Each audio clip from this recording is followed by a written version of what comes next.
واش راكي متخيله الزواج غير رومانسيه وهضره حلوه؟ اذا هكا لازم تشوفي هذا الفيديو للاخير. السلام عليكم البنات، مرحبا بكم في قناه تطوير الذات. معي انا ليلى. فيديو اليوم لكل مخطوبه ولا داخله على الزواج. راح نعطيكم نصائح من الواقع باش تبداو حياتكم على اساس صحيح. اول حاجه، اول نصيحه وهذه واقعيه. اول حاجه، ما تعيشيش في الخيال بزاف. الزواج فيه حب، بصح فيه حتى مسؤوليات وروتين. مثال، كاين بنات يقولوا زوجي لازم كل يوم يفاجئني، كل يوم سيبخيس، ومن بعد يلقاو رواحهم في صدمة. يا يما، كوني واقعية وراح ترتاحي بزاف. النصيحة الثانية وهي التواصل.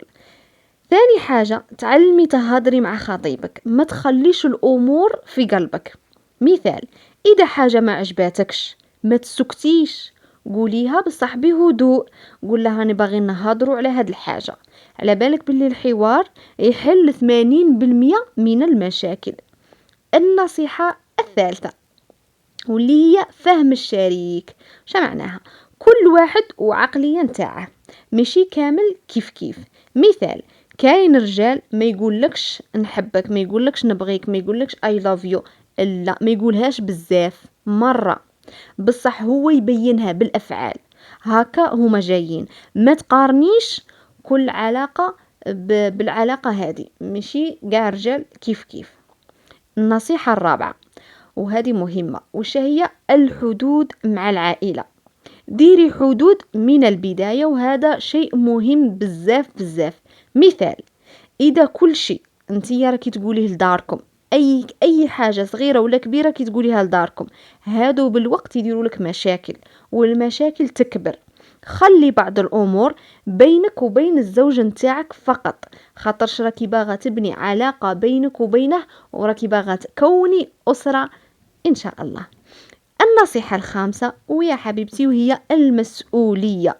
الزواج مسؤولية، ماشي فيه غير عرس وتزغريت والله الله والكورتيج ويا اختي واللبسة، لا. مثال، كاين بنات يتفاجئوا بعد الزواج. علاش؟ خاطرش هما ماهمش متعودين يتحملوا المسؤولية. وش انا ننصحك؟ ابداي تتعلمي من دروك، تتعلمي المسؤولية نتاعك خطوة خطوة. النصيحة السادسة وش هي؟ ما تكونيش مثالية. هذه بزاف قاع راكو تطيحوا فيها ولا يطيحوا فيها خواتات اللي تزوجوا، هي انها باغا تولي مثالية. ما تضغطيش على روحك باش تكوني مثالية وتكوني امرأة كاملة، لا. مثال، انتيا تحبي ترضي الجميع، باغا ترضي قاع الناس، ايوا شي صرالك انتيا في الاخير تتعبي نفسيا. كوني طبيعية، هذا يكفي. ما تخليش روحك مثالية بزاف، ما ترضيش الناس عمرها ما ترضى، خصوصا لكو تقولوا باغين نردوهم وين؟ في العرس. انا خصني ندير عرس كلاس، وانا خصني نشري، خصني ندير القاطو من الال زاد خاطش الناس تزعف. تا واحد من هادوك الناس ما راه باغي يبني معاك ديك العائله. العائله قلت لك هذا سموه زواج، ما سموش الزوخ وتزوخي على فلانه وندير كيما فلانه وندير. ما كانش كيما البساطه. وما تخليش روحك تتعبي. اذا عندك الدراهم وعندك قلشي روحك، ديري وعيشي، بصح ما عندكش ما تكلفيش على روحك باش ترضي الناس، وهذا اكبر خطأ. راكي باديه حياتك بالخطأ. هنا نقولك فريني وحبسي وما تتزوجيش اصلا كاع، خاطش ليا ما فهمتيش هاد النقطه من بعد تتعبي نفسيا صاي، وتعبي هذاك الزوج ويكره منك ويمل منك، خاطش انتي ماكيش راضيه عمرك ولا ترضي. النصيحه السابعه يا مخطوبتي يا فرفوشتي، الاتفاق على الاساسيات. انا بعد هذا الخطأ وقعت فيه. اهضري مع خطيبك على الامور المهمه. احنا كنا كنهضروا في التليفون كيما اي بنت، كيفك شنهضروا. انا نبغيك، توحشتك عمري. وش هي؟ وش ناسين الحاجه الاهم. احنا داخلين فتره الخطوبه، هي مرحله التعارف. وش هو؟ الأمور المهمة اللي تهضروا فيها. السكن السكن السكن، هذا أول واحد.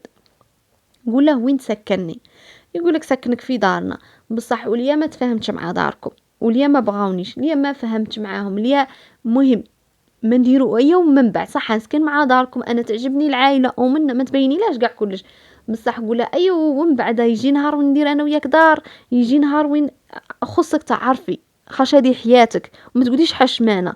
الحشمه ما تنفعش في هاد الامور. هذا شريك حياتك، خصه يفهمك، ماشي انتي راكي ماشت له من الفوق حاجه ومن الداخل حاجه واحده اخرى. انتي تفكيرك من برا باغا تقولي معليش نورمال نديرهم عائلتي ونسكن معاهم وكل شيء، بصح من بعد نهار ما تقابليش معاهم يقولك انا قلت لك ما نفرقش على دارنا. لا، من النهار الاول قولي شرطك. قال سي محمد ليا كانوا هما قد طيبة القلب نتاعي، انا طيبة معاهم ونسكن معاهم وما فيها تا مشكل، واذا هما ما يفهمونيش وما يديرونيش ما نضيعش انا زواجي. خصك من بعد تخرجني بدارك وحدك، ما تقدرش خويا بسلامة، وكاين الف واحد يتمناني. حاجة الزوجة وهي الخدمة. الخدمة يا انتيا راكي قريتي وعندك ديبلومك وكل شيء وما كتابلكش ومازال ما لحقاتكش خدمة في هذا الوقت، قولي له يا ولد ابن عمي كما المصريات السوريات، ولا ابن عمي بدي أعمل في المستقبل، بدي أخدم، بدي أشتغل، يا ترى يا هل ترى واش تخليني نخدم ولا لا؟ بعد كنت تصح لي فرصة عمل نخدم ولا لا؟ هذه واحدة. والزوجة كنت تكوني أصلا خدامة، قولي له واش شرط نخدم ولا ما نخدمش، واش انت راك معتمد على الخلصة نتاعي ولا لا، ولا مهم تفاهمي على خدمتك وهضري عليها نورمال كيما راكي باغا تعيشيها، ما تكذبيش على روحك وتزوقي غير باش هو يرضى عليك، لا تفاهمي انت وياه على ادق التفاصيل. ولا تاني قال يا ودي كون نجي عندك وسبحان الله ما يكفيناش المصروف، من تبان لي تجيني خدمه تجيني اوكازيون نخدم ولا ما نخدمش، انت من النوع اللي داخله في راسها الخدمه ولا لا؟ شكون تكون عندك فكره عامه، وهي بالطول شوف ربي واش يكتب. المهم هي وصلي له الافكار بطريقه سلسه وفيها الحنانه وفيها الهضره الحلوه. صحيح حبيبتي؟ صح، نعرفكم باللي تعرفولها. النقطة الأمور المهمة قلت لكم كاين السكن وكاين الخدمة وكاين المصروف. المصروف واش انت اللي تصرف عليا، واش هو باك اللي يصرف عليا، واش امك هي اللي شاده الصرف في الدار، واش انت هي اللي تصرف، واش راك تستناني انا اللي نصرف. المهم عارفي مصروف نتاع الدار شكون هو اللي يسيره، باش انت خطوه تعرفي شكون يسير هذيك الدار. ولا كنت تسكني وحدك قال واش انت تبغيني انا نصرف ولا انت تصرف، المهم يكون عندك فكرة المصروف. والمصروف الشخصي هذا ضروري، هذا علمي له من دروك من قدام لا تديه، علميه يصرف عليك، خاش الراجل يبغي يصرف على المرأة، ماشي خطا تقعدوا تجوني تقولوا لي زوجي اتكالي وزوجي عديم المسؤولية. علميها له من فترة الخطوبة، من فترة الخطوبة علمي خطيبك يصرف عليك. قال انا عندي الدراهم وكل شيء وخدامة وكل نبغي راجلي يجيب لي، انا خويا راني متزوجة باش داك الراجل يرفدني، اعطيه مسؤولياته، خليه يكون راجل، انتي كوني امرأة وانثى تستقبل. صاي انتي هو السكن، انتي السكن العاطفي كما نقولوا، بصح هو عليه السكن، هو عليه المصروف، هو له القوامة، مش لك انتيا، ماشي انتيا تجيبي معك الكسوة والقش والمرقد والحوانيت والقاطو والمعين وكل شيء. شا خليتي؟ ها شا نسيتي؟ شا نسيتي؟ نسيتي الأنوثة نتاعك، نسيتي باللي انتيا تمشي تسكني معاه كيما لقيتيه، خاش رضيتي بيه، قبلتي بيه، عرفتيه كي داير، سوليه كي راه داير عايش، قبلتي بهذيك العيشه، قبلتي بداك السكن، صاي ما تزيديش فيه، ما تعمريش عليه، انتي عمري على روحك، عمري على روحك، ادي دوبياسات، ادي روايح، ادي صوالح وكذاك، وكي تمشي ودسي قول له معليش انا عندي روايح وعندي صوالح بصح تعجبني كيندي من عندك، انا نحس بقمه الانوثه كيندي من عندك، كيما قوليها لا في فتره الخطوبه صاي ماشي كي تتزوجوا، هذيك من بعد تولي حرب وما كيش داخله على حرب. هاد النقاط اللي قلتهم لك ثلاثه، السكن، الخدمه، والمصروف، يكونوا واضحين باش من بعد ما يخلق لنا الصدام وقله مانيش عارفه قله التواصل وقله التفاهم بينك وبينه بعد الزواج صاي. النقطة 8 والنصيحة 8، الاهتمام بالنفس، وهذه دايما نوصيك عليها. بغيتي عزبة مطلقة متزوجة غضبانة طايرة منزلة سموك أنثى مهتمة بنفسك، ما تنسيش تحطي روحك في الوسط، انتيا هي المركز، انتيا هي البؤرة في الوسط، انتيا خصك تكوني مهتمة بنفسك لأبعد الحدود. ماشي نقول لك ولي في السماء، لا، اهتمي بروحك، قيمي روحك. باغا الراجل يبغيك، باغا الناس يبغوك، باغا تنجحي في الدنيا، قيمي روحك. مثال، نعطيك واحد المثال يكملك، هذا يكملك. التوتر، كي تتوتري اختي ما يقعد فيك والو، كي تتقلقي ما يقعد فيك والو. تتاثروا بالعلاقات، نتوما تتاثروا، هذا قال لي، هذا فعل لي، هذا نخمم فيه، هذا مش عارفه يزعف، هي عاد العرس ما صراش وانتوما توجدوا غير السلبيات. قال نفرحوا، انا اللي عجب اللي باغيني يجي يفرح معايا، واللي مش باغيني ما يجيش. كيما هكا خمم، نشوف هذا ندير القاطو ندير الاخر، وانتوما رافدين دوك الساكادويات والظروف الزنق كالمهابيل، رافدين دوك البوارس والفيليات. من راها جايبه اللاواط، راها جايبه اللحوفات، راها جايبه الكوفرتات، راها جايبه الدراوات، كل الحوانيت تولي تعرفها، رجليها مشقين، الراس طاير، بوماده نتاع السمش ما ديرهاش نتاع ايو غي تجري. قالوا لي كوسميتيك جاب، قالوا لي الحانوت الاخر داير السولد، قالوا لي الاخر، قالوا لي لا الناس دات كوفرتات.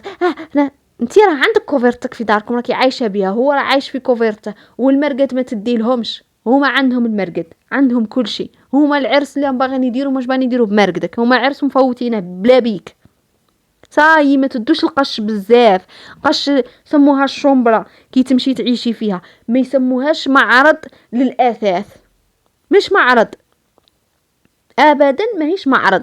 نتوما تدو 60 لحوفه، 70 كوفرطه، 80 درع، 10 مخاد، 10 غلافات، ما تلقوش وين ديروا. يجي الحمان الكليمه ما تعرف لا تبرد القش ولا تبردكم صاي. ما تدوش القش صاي، الناس راها في البساطه. ندي ماشي ما نديش، ندي 2 كوفرطات ولا 3، ندي 3 دراوات ولا 4، انا ما نزيدش اكثر من رقم 4، 2 ليا 2 ليه، كيما هكا 4 ايام يفوتوا شقي. ودائما رقم 4 نحافظ عليه للخصوصيه، نديره غير مره في المناسبات، واحد زين خليه غير المناسبات، ودوك 3 نخليهم يوميين صاي. هو تاني تلقي عنده، هو تاني تلقيه داير الحفات، هو تاني تلقيه بكوفرطاته، ما كانش يجيب كوفرطه اللي مالف يرقد بيها صاي. ارتاحي، اهتمي بنفسك، ونفسك باش يبان عليك الزين ويباني مضوية نهار عرسك، بدي بالنفسية بالروح الداخل بالمشاعر تاعك. ما تخليش مشاعرك ونفسيتك منحطة ومنحطمة ومش عارفة يسموها صاي. باش تكوني متوازنه، ما توجديش غير صوالح الجسد، انتي شاريه الباميد، شاريه الكوسميتيك من الازات، شاريه شامبوانات، دايره الكيراتين، دايره ليماش، دايره النيطواياج تاع الوجه، دايره كل حبوب الكحله دايرتها وما يبانش عليك. خاطرش راكي مقلقه، راكي متوتره وخايفه من الناس تزعف، وخايفه من الناس تغضب، وخايفه. ما تخافيش وما ترفديش مسؤوليه ماهيش لك. هما ما كانش ما باغيين يديروا اللحم، باغيين يديروا الطعام، باغيين يديروا المرقه، باغيين يديروا الحريره، مانيش عارفه، مزاهمش الخبز، مزاهمش البلاص، خاطيك، هذيك مسؤوليه باك وامك، خاطيك صاي حبيبتي. وما ترفديش الدين، خليكم الدين، دي غير حسابك، البساطه، عيشي البساطه. انت راكي باغا تتزوجي، باغا تكملي نصف الدين، ما كيش باغا تكملي الدين، ما كيش باغا تقضي على الدين وديري الدين، لا، انتي باغا تتزوجي، باغا ترتاحي، قادره على بالك يخلق لك الحمل في اول شهر من تاع الزواج، قادر يصرى لك، خاصه ما كنتيش تاكلي موانع الحمل ولا ديري طرق نتاع موانع الحمل ولا ايوه تحملي في داك الشهر تحملي وانتي مقلقه، قادر يجيك لحم واعر كيما كاع جانا لحم جانا واعر، قادر تصرى لك هاد المشكل. ايوه نتيا دايه القش، انتي مين تتوكي وتتكسلي وتقعدي غير تتقيي ويوجعك راسك ويوجعك قلبك وتبغي غير الرقاد في هذيك مرحله تاع لحم كاع نعرفوها. واش باغي تنفعك القش، باغي ينفعك المرقد، باغا تنفعك نتيا ماشي الدم ناشف منك، الدم كون نعايرونك كون نديروا لك تعيارات تاع الدم نلقوهم ناشفين، ماشيه تقولي انتي اصلا راكي داخله في زواج كل ليله عندك ماتش. ايوه انتي تقولي لي انا يا نهلك روحي، هما باغيين يعيشوا معاك الليل نتاع زواجك، انا نهضر معاك سمعيني وفهميني، عطيني ودنيك، انا ما تفرجيش في الفيديو خاطر انا نحط غير ايديا ونحركهم، هذا ما ندير بصح. اعطيني عقلك، اعطيني قلبك، اعطيني ودنيك، اني نهضر معاك. صاي راكي ديها من اختك. انا كنت نجري من كوسميتيك لكوسميتيك، من حانوت لحانوت، ندي البدعيه هادي ندي هادي، علميه يشريلك، علميه يشريلك، علميه يعطيك، علميه انتي دي غير شويه، دي غير دو بياس وسليبات اللي تسحقيهم للداخل، وما تكسريش باميد، خلي روحك طبيعيه، ما تعلميش يشوفك غير بالمكياج، ما تعلميش، علميه شويه السامبل، ديري غير شويه غسيل، شويه فوندوتا غير شويه، ديري شويه، علميه البساطه، علميه يبغي روحك.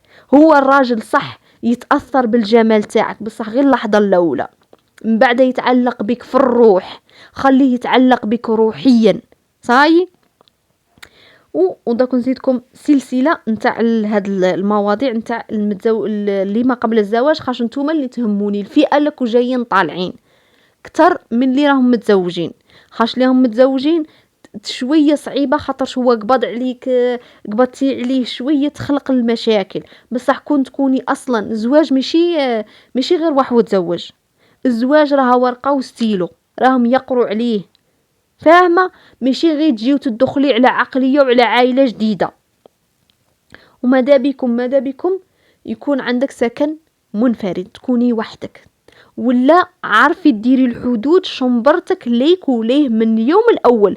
ولا نقول لك ما قبل الزواج علميه باللي شنبرتي تقعد لي انا، مفتاح يقعد عندي ومفتاح عندك، نبلع في كل قيس. انا اقول له دايره كيما ها، انا اقول له في دارنا وراني وحدي، انا في دارنا وما نبغيش لي يرفد لي صوالحي، انا في دارنا وراني باغا نفرق، ماشي الا في داركم ولا في دار العائله ولا في اي باغا نعيش انا وياك كيما تقولي له، باغا نعيش معاك، هذه نتاع باغي نكمل حياتي معاك، انت شريكي انت، انا ما تهمنيش العائله، صح ندير لها حدود وكوني ذكيه، ماشي كل الكلام اللي راه في داركم ضربك روحي خبريه له، داب زمك مع با قوليها له، ما لقيتيش باش تشري صوالح قوليها له، انتي كلشي قوليه له.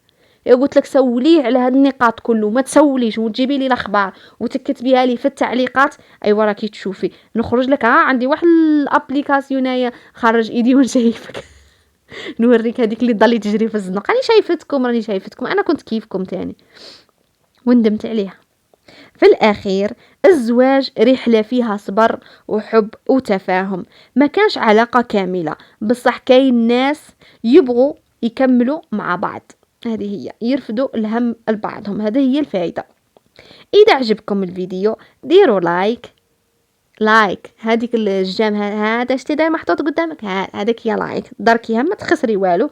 زيدي اذا ما كيش مشتركه ادخلي ديري اشتراك، واذا راكي مشتركه راكي صاحبتي وراكي تعرفيني، وقولوا لي في التعليقات واش اكثر نصيحه عجبتكم. نشوفكم في فيديو جديد ان شاء الله، وتبقوا على خير. كنت معكم انا ليلى، بقوا على خير.